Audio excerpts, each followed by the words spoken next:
Hello అండి, good morning. నా పేరు Suresh. Hi good morning Suresh. ఈ రోజు రిపోర్ట్ చేయమని ఇక్కడ బేబీ కూర్చుంది. అదే 38, 26, 36. ఓ వెల్కమ్.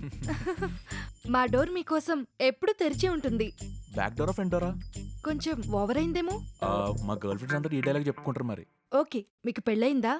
లేదు. పిల్లలు ఎంతమంది? పిల్లల పెళ్లి కాలేదని చెప్పా కదా. కాకపోతే పుట్టకూడదని రూల్ ఉందా? లేదు లేదు, అస్సలు లేదు. You are right. Are you sure? Of course.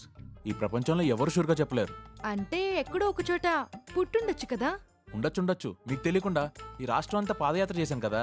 అందుకని ఆలోచించి అన్నీ గుర్తు తెచ్చుకుని చెప్పండి.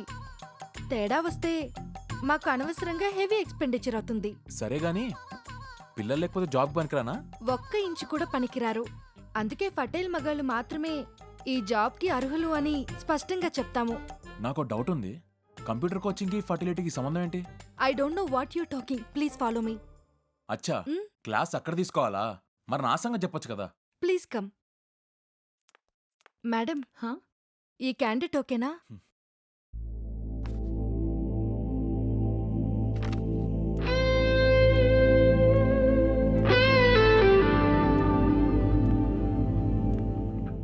మగోళ్ళని ఎప్పుడు చూడలేదా?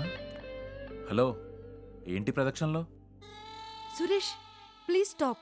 ఆ, ఆమెని మీ అనాటమీ స్టడీ చేయనివ్వండి. Yeah, I like this fellow. మ్, నువ్వు త్వరగా పూర్తి చేయి. నేను హాల్లో నుంచి Okay. చూస్తూ ఉంటాను. Okay ma'am. ప్యాంట్ మర్చిపోయినట్టుంది. కమాన్ ట్వీక్. ఇంకా చూస్తావేంటి? త్వరగా బట్టలు విప్పు. అంటే ఈ మధ్య కంప్యూటర్ క్లాసులో బట్టలు లేకుండా తీసుకుంటున్నారా? ప్లీజ్ కొంచెం అప్డేట్ ఇవ్వచ్చు. చూడు మిస్టర్, నీ మాటలు నాకేం అర్థం కావట్లేదు. నాకు ఒక్క ముక్క అర్థం అయితే నీ మీద ఒట్టు. నువ్వెందుకు టైం పాస్ చేస్తున్నావో నాకు తెలుసు. సడన్ గా స్పర్మ్ రావాలంటే కష్టమే. పోనీ ఒక పని చేస్తాను. నేను ఆ గ్లాస్ ఛాంబర్లోకి వెళ్ళి నిన్ను టెంప్ట్ చేస్తాను. అప్పుడు నీకు ఈజీగా అయిపోతుంది. ఇదిగో ఈ ట్యూబ్ లో స్పర్మ్ నింపే. ఓకే? మధ్యలో ఈ స్పర్మ్ గొడవ ఏంటి మేడం? నేను కంప్యూటర్ క్లాసెస్ టీచ్ చేయడానికి వచ్చాను. మీరు ఇది ఇచ్చి ఏదేదో మాట్లాడుతున్నారు. Are you not sperm donor? మళ్ళీ మొదటికొచ్చారు. నేను కంప్యూటర్ క్లాసెస్ టేకప్ చేయడానికి వచ్చాను. హలో, ఇది కంప్యూటర్ ఇన్స్టిట్యూట్ కాదు. ఇటివ్వు. Huh? International sperm bank head office. అదేంటి, మొన్న వచ్చినప్పుడు కంప్యూటర్ కోచింగ్ ఉంది కదా. కంపెనీ వారు వారం క్రితమే మూసేశారు. మరి నా 10,000 డిపాజిట్? నీకు ఈ స్టేటో తెలుసా? నువ్వు ఎట్టుంటే అటే. హ్మ్, అయితే ఇటు తిరిగి దండం పెట్టు. అంటే ఇప్పుడు నా 10,000 గానా? పోనీలే, కనీసం సెల్ఫీ తీసుకుందా.